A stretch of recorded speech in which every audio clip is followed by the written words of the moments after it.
So I am 22 years old. I don't have much knowledge about finances and stuff as I still live at home as I'm at university.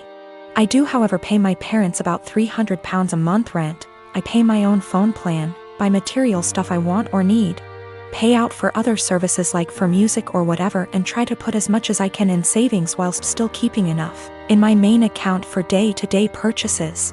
Currently, I am saving up for driving lessons and hope that if I pass decently, I can use some of my savings towards getting a car.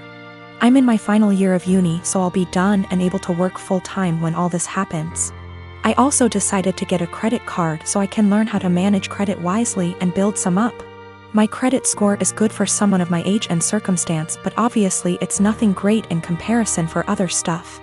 I should point out that at most I only plan on using this card with a total adding up to £100. I've stuck to that so far and only actually used it twice, with these purchases only adding up to £80, and I paid it off quickly. I do not plan on exceeding my limit anytime soon, as I've heard far too many horror stories of people just using their credit card too much cause it was handy and getting into debt. The only people I disclose this to was my dad, as my mom has the tendency to blab to my brother and sister-in-law, both 28.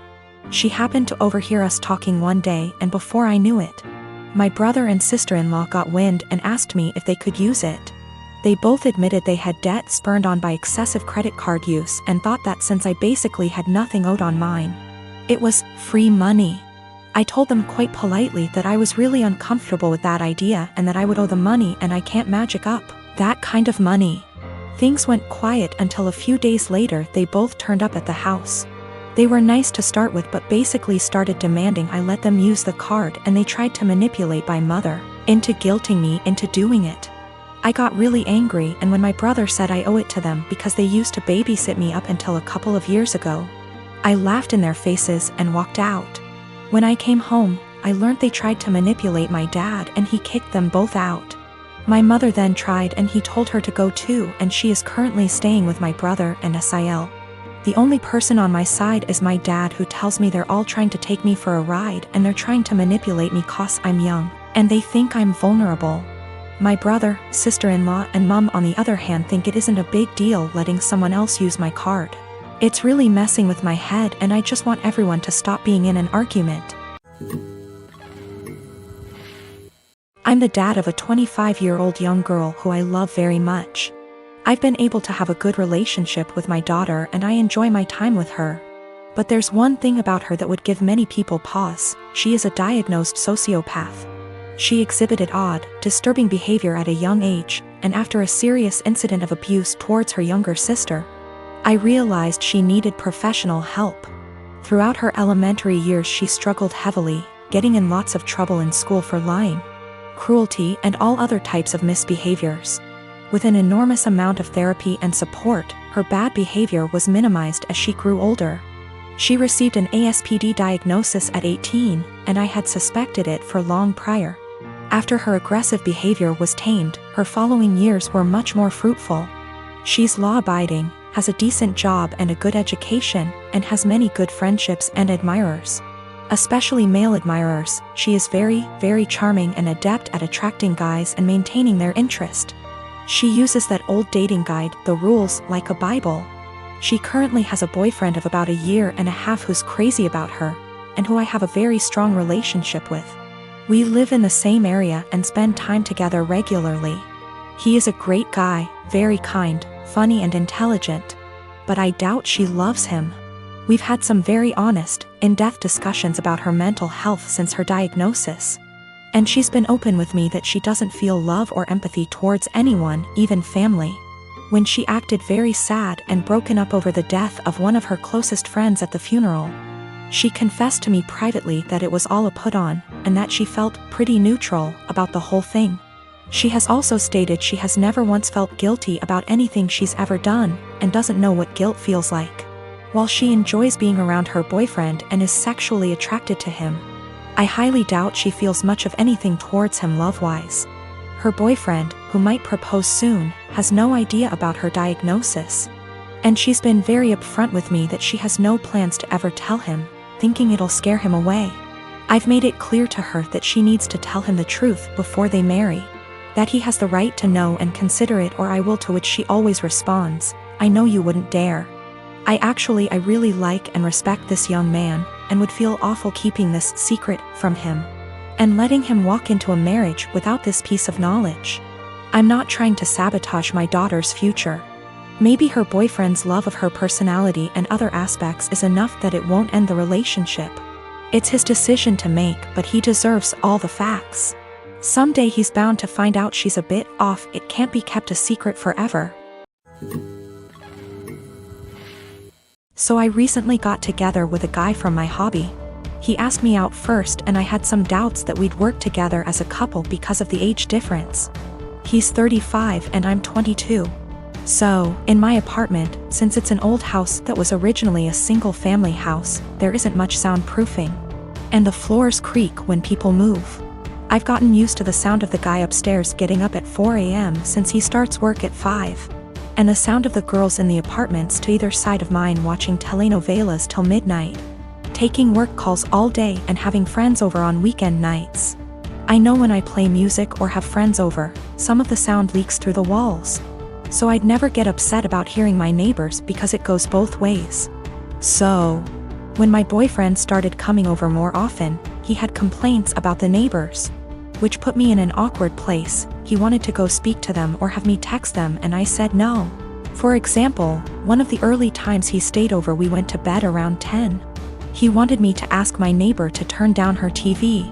I said she didn't have it that loud and she turns it off at midnight anyway.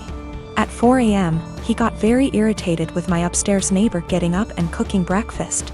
I said that he would be done by 5 because that's when his shift starts.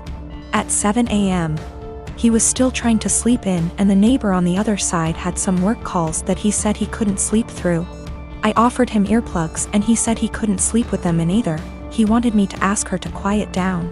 He had similar comments every time he heard someone else in the building just living their life, especially if it was when he was in bed. I got frustrated with my boyfriend and told him, you can't expect to date a hot young 22-year-old and not want to deal with a 22-year-old's living situation. I don't know if you realize, but this is a normal apartment for someone my age. Hell, my neighbors are pretty great. Nobody's throwing loud parties on work nights. Nobody's having screaming fights. Nobody's having babies.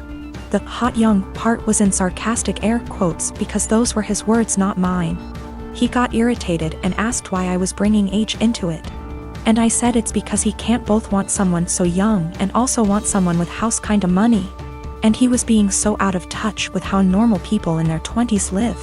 He got really irritated with me bringing age into it. And even more annoyed when I'd respond to his neighbor complaints in the future with, okay, boomer. Or tell him that if he wanted me to have a rich person apartment, he could pay for it. It's not possible for me to get to his house on my own because I don't have a car and the buses don't go that far into the suburbs. So that would mean him driving 30 minutes from his house in the suburbs to pick me up, then an extra 30 to drive me to his house. Then an hour round trip early in the morning to get me home in time for work. It's a lot easier for him to visit me in the city. I am using boomer as a joke or a figure of speech to say acting out of touch and entitled to tell other people what to do. It is a common figure of speech to say, okay, boomer, to someone who is acting entitled regardless of their actual age. It's more of a mindset thing.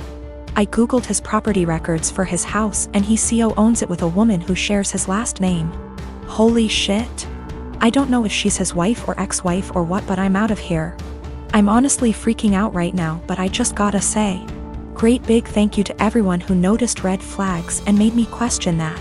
I've blocked his number. He can have fun figuring out where I went. Me and my wife, Jessie, had our daughter 2 years ago. Jessie is a smoker. She doesn't smoke a lot, but she consumes 2/3 a day. She wanted to be the one who got pregnant, and I told her that she couldn't smoke at any point in the pregnancy, and only after our baby stopped breastfeeding, she could start consuming again. She agreed. I'm against smoking. I don't smoke, but it doesn't bother me that much other people smoke, and to my delight, Jessie was never a person who smelled like cigarettes despite being a smoker. The reason I'm against it's that my father died of lung cancer, and guess what? He smoked.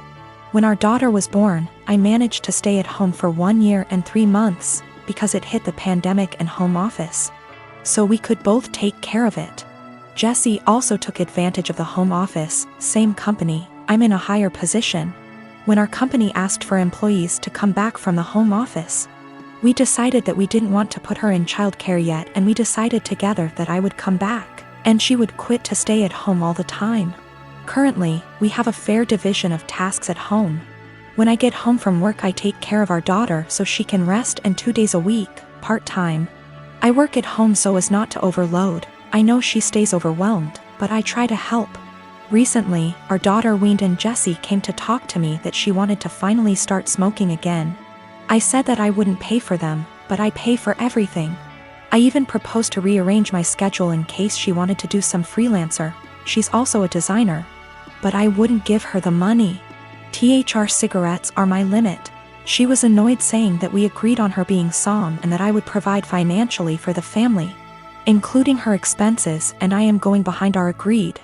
I never paid back / would pay for a cigarette of hers, and she has known this for years. She's still mad at me, saying I'm using being the breadwinner to not let her smoke and forcing her to look for another way to earn money to buy something she wants. I don't know if I'm wrong, but cigarettes are a choice and a bad addiction. I don't feel comfortable paying for it. Given my family history, I always made it very clear that I would never pay for a cigarette. When we made the decision for her to be somm, I told her I wouldn't feel right paying for her cigarette, and she reassured me that it was something I wouldn't have to worry about. She does freelance to make some purchases she wants.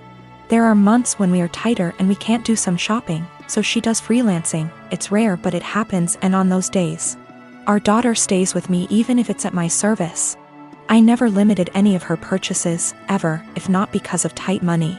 For more extravagant purchases of hers that I can't afford, she freelances and buys.